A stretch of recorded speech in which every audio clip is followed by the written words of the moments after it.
Hola a todos, buenos días y gracias por venir.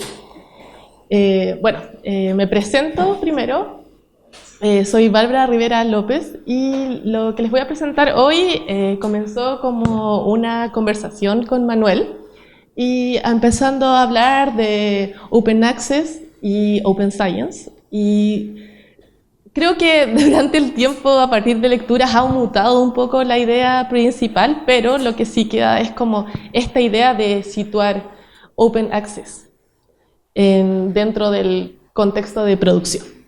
Soy profesora de lenguaje de la Pontificia Universidad Católica de Valparaíso y me empecé a adentrar en este tema de la comunicación científica desde la lingüística, ¿ya? Porque no sé si conocen ustedes, hay alguien de lingüística, pero está la Escuela Lingüística de Valparaíso ahí. Entonces ahí comencé a entrar a estos temas y trabajé en 3 revistas de humanidades y ciencias sociales, que son las que ustedes pueden ver ahí: Signos, Psicoperspectivas y Perspectiva Educacional.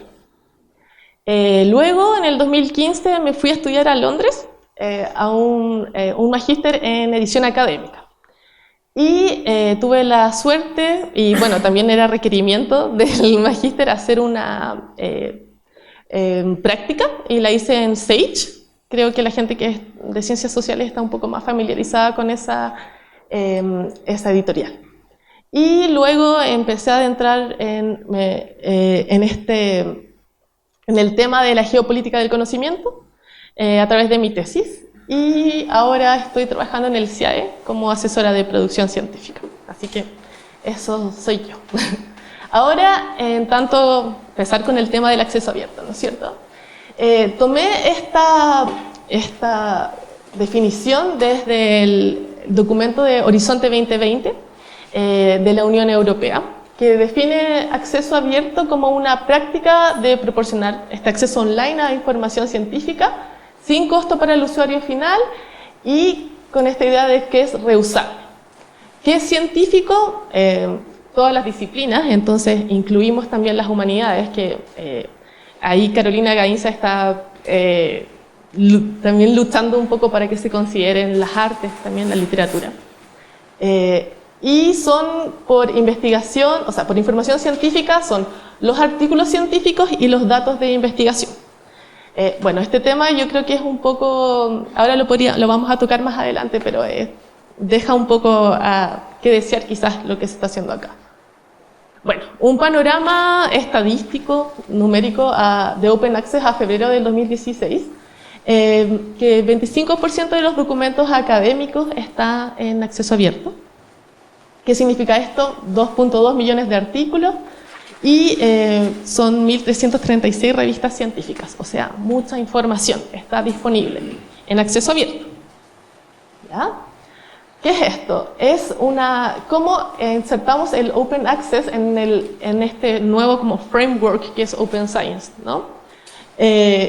Open Science entendiéndolo como una forma nueva que se está proponiendo de practicar ciencia, donde ahí están las ideas de colaboración y las ideas de tener todo disponible de la manera más rápida posible para que la ciencia sea eficiente, para que la ciencia sea reusable y para que podamos todos generar conocimiento compartido.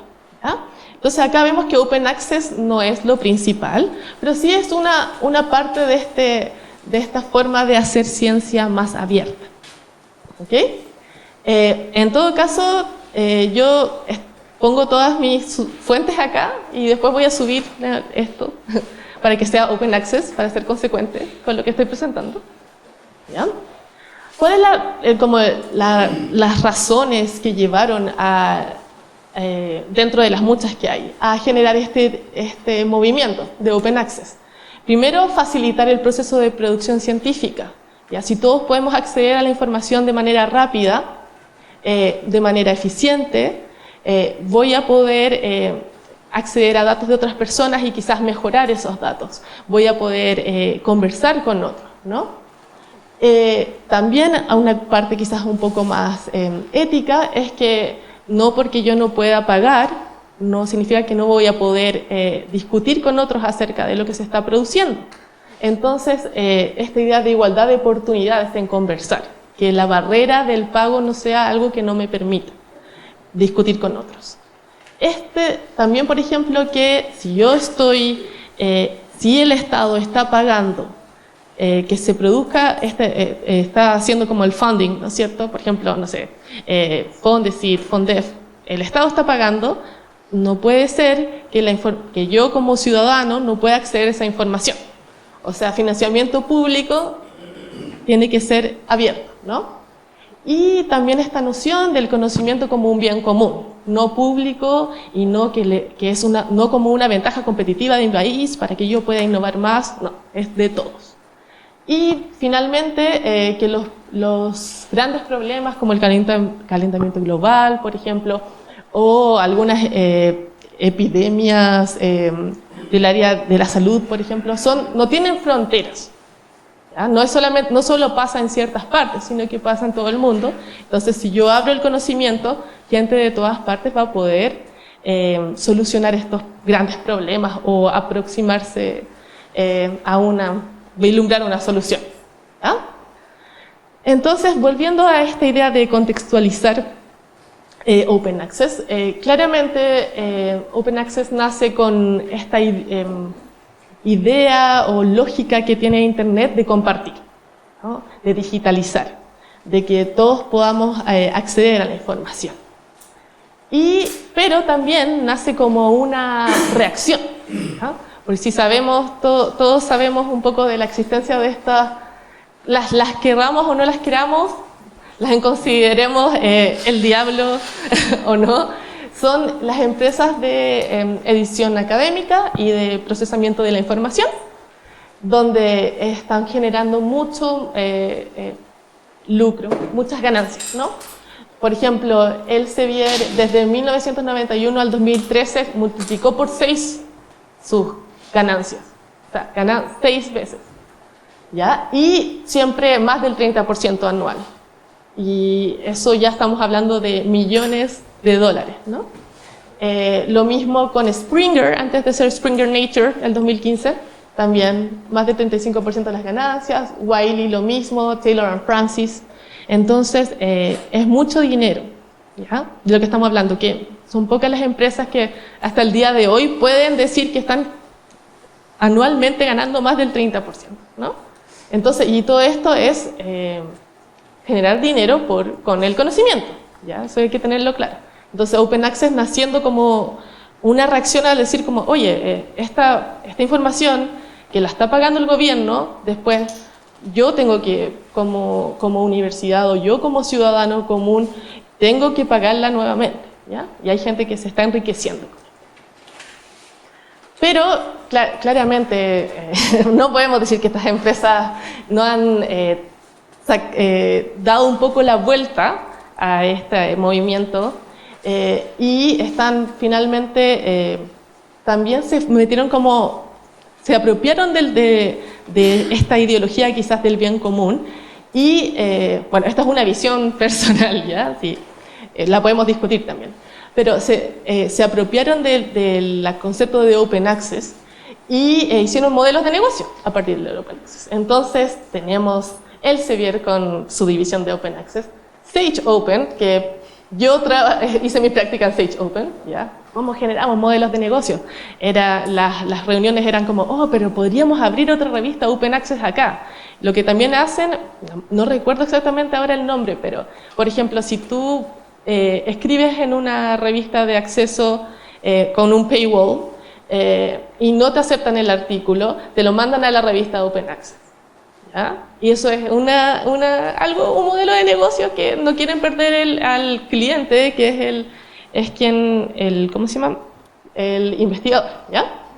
Springer Open, Taylor & Francis, o sea, crean una división como un modelo de negocio. Entonces esta idea yo creo personalmente que esta idea de conocimiento como bien público se pierde un poco y se crean estas vías de green route, o sea, como la ruta verde o la ruta dorada del Open Access. Siendo la ruta verde el autoarchivo en el repositorio institucional.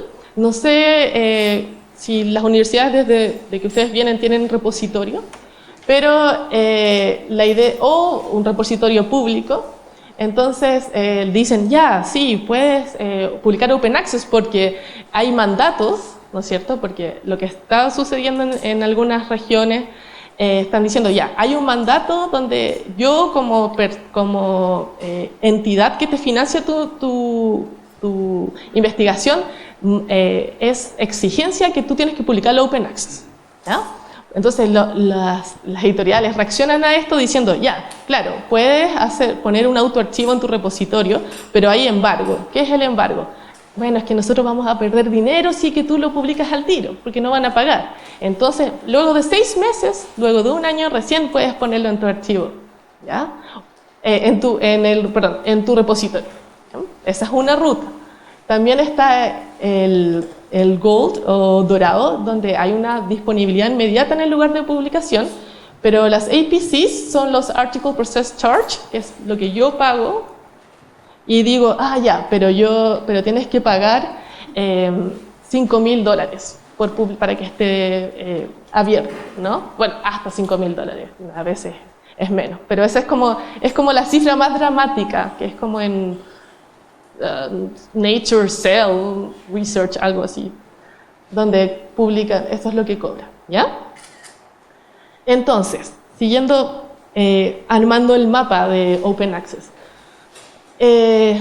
estos son algunos de los hitos de cómo se va generando el movimiento Open Access. Si vemos, ¿cuál fue la intención tras marcar la localidad, ¿no? Suiza, Estados Unidos, Canadá, Estados Unidos, Hungría, ¿ya? Bélgica. Acá está Latinoamérica con cielo Brasil, ¿ya? Pero este movimiento se genera en un espacio geográfico, ¿no es cierto? Donde los hitos suceden en ciertos espacios, donde quizás en latinoamericanos nos tomamos como presentes. Y estos mismos espacios son los espacios donde se genera el conocimiento. Si vemos este mapa que hicieron en la Universidad de Sheffield el año 2011, estos que podríamos decir como mapa que se ve un poco más inflado, disculpen si hay algún geógrafo acá, que mi terminología no es la mejor, es acá donde se genera el conocimiento, en estos espacios. En la Universidad de Oxford también hicieron geografías del conocimiento del mundo. ¿Dónde está? ¿Dónde se genera el conocimiento? Estados Unidos, Reino Unido, Holanda, Alemania, Chile está acá, Brasil está acá, África está acá, ¿ya? Y bueno, esta es una de mi tesis también, que estudié las referencias bibliográficas en un estudio de casos en biología molecular. Acá se refieren a gente de Estados Unidos, de Reino Unido, y está invisibilizado el sur, ¿no? Entonces, si situamos geográficamente este movimiento de Open Access y podríamos establecer o no una relación en donde se genera el conocimiento, claramente, si se está generando el conocimiento en el norte, se genera en cierto espacio y se genera en cierto idioma, ¿no es cierto?, en inglés. ¿Qué pasa si no sabemos inglés?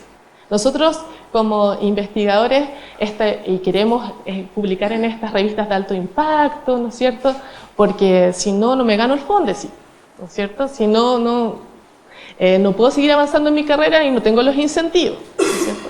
Entonces, se genera la ciencia en un cierto espacio y en un cierto idioma, y eso crea ciertos relatos científicos validados, ¿no es cierto?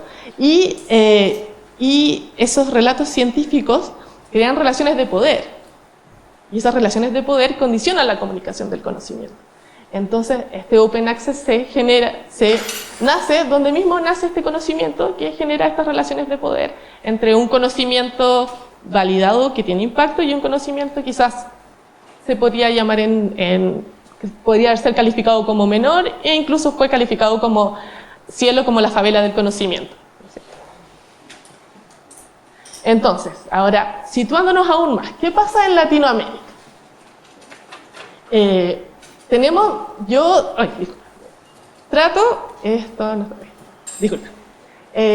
No sé si es ahora como una idea muy precaria, pero también diferenciar en idioma, ¿no? Como open access, pero nosotros hacemos acceso abierto, quizás es algo distinto, ¿no? Es otro idioma incluso. Entonces, en Latinoamérica tenemos 5.000 publicaciones en acceso abierto, y hay Alperin y Fishman plantean, y yo estoy de acuerdo, que el conocimiento es concebido acá en Latinoamérica como un bien público, ¿ya? Se genera por financiamiento de las universidades y se entiende como que es de todos en su origen, ¿ya? Y también estamos siendo en Latinoamérica un mercado que es pequeño, entonces no es atractivo aún para las editoriales. Sí, y ahí pongo un asterisco porque en verdad esto está cambiando ahora. Ya están viniendo a los congresos de los bibliotecólogos, Elsevier, ¿no? A tratar de meterse como para que empecemos a pagar para los procesos de edición. Entonces, ahora, esta es una pregunta que espero que puedan discutir en sus plenarios, como, ¿qué entendemos por acceso abierto acá en Chile? En Chile, en sus propias prácticas. ¿Ya? Entonces, ahora traigo de nuevo la definición, y quizá también me cuestiono a mí, quizás esta definición no es la definición apropiada, porque es una definición que nació en la Unión Europea, donde tiene otros contextos, ¿no? Entonces aquí marqué, obviamente, con una intención, este concepto de reusable, ¿ya? Estamos creando un acceso abierto en nuestras revistas que es reusable. Estamos poniendo a disposición los datos de investigación, los procesados y los brutos. O sea, si yo estoy haciendo un experimento, publico esos datos, pero quizás puede ser como, ya, tengo la intención de publicarlos, pero la biblioteca no tiene la infraestructura para publicarlo. Entonces, no es que yo no quiera hacer un open access total, sino que no lo puedo realizar porque no tengo la infraestructura para eso, ¿ya? Entonces ahí como cuestionándonos, quizás esta no es la definición que necesitamos nosotros, necesitamos otra. Pero preguntémonos qué es, si lo estamos haciendo o no, o qué tipo estamos haciendo, ¿ya? Otro cuestionamiento sin ánimos de atacar, pero sí para revisar nuestras prácticas.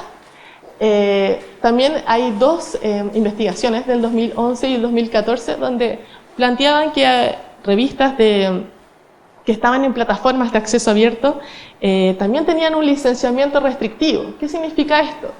Que aquí el 75% y aquí el 63.2% de los autores, de las revistas, le pedían a los autores una cesión de derechos. ¿Y qué pasa si le pide una cesión de derechos?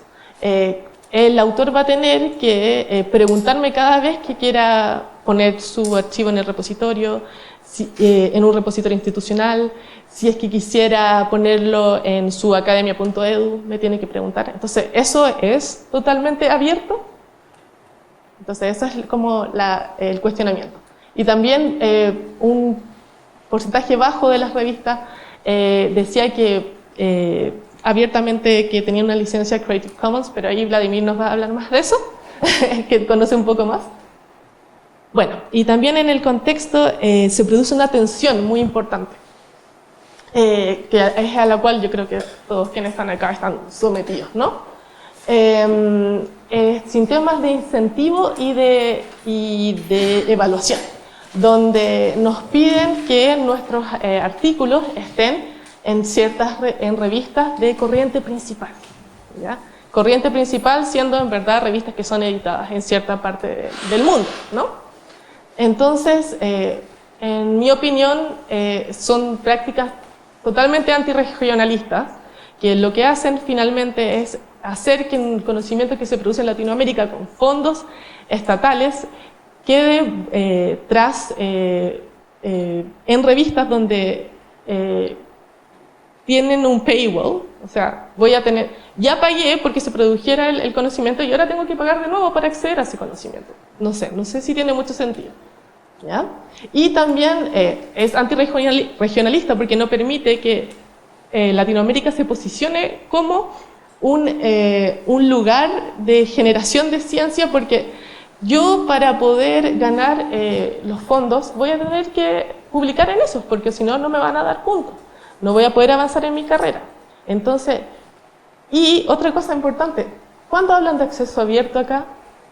¿Le importa a quienes están generando estas reglas para poder hacer incentivos o para poder generar estos concursos? ¿Les importa que sea acceso abierto? Mi universidad dice que te voy a dar más puntos si es acceso abierto. ¿Hay una ideología atrás de eso? Entonces, sí, no, es que nosotros tenemos revistas que lo estamos financiando en la universidad. Sí, bien, quizás las tienes, pero no tienes una política de acceso abierto en general, solo en ciertos puntos en donde quizás conviene un poco más, ¿no? Esta es otra ejemplo del incentivo. Nunca se habla de acceso abierto, ¿ya?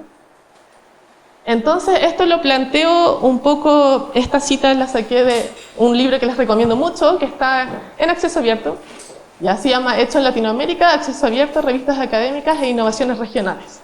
Entonces, ¿qué dice esta cita? Más que nada, como que yo creo que nos llama a cuestionarnos un poco de qué entendemos por acceso abierto, ¿ya? Porque ¿qué pasa si entendemos cosas distintas y por un lado la universidad financia revistas de acceso abierto, pero no en sus sistemas de incentivo o no le pone atención a eso, pone en riesgo la sustentabilidad del modelo, ¿ya? Porque hay una ambigüedad, porque quizás no hay una política que respalde lo que se está haciendo. Y el Estado chileno yo creo que tampoco tiene una.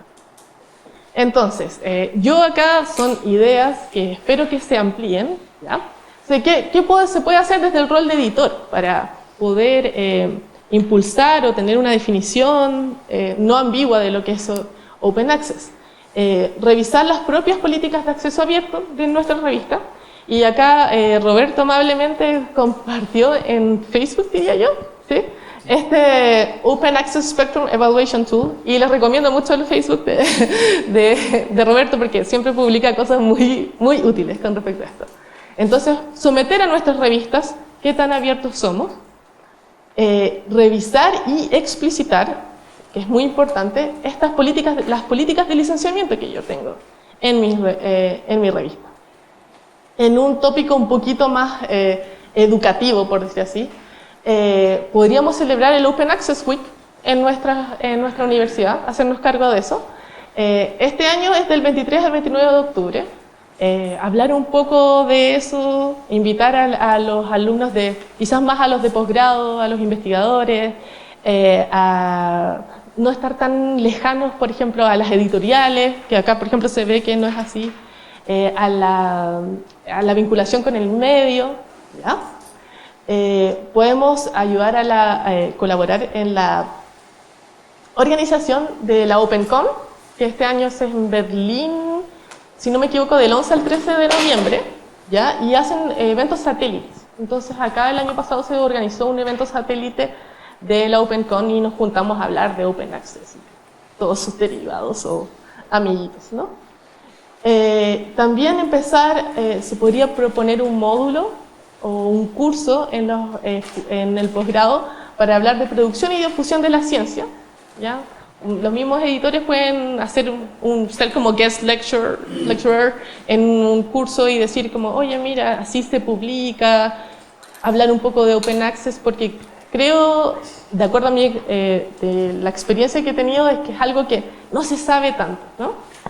Y bueno, y este es como un llamado quizás que va a ser un poquito más en la distancia, pero también posicionarse los editores como un ente político y empezar a exigir cambios en el sistema de evaluación donde se incluya el Open Access como algo que es relevante, porque lo que ustedes generan como investigadores y lo que generan como un bastión de publicación del conocimiento tiene que ser para todos, ¿no?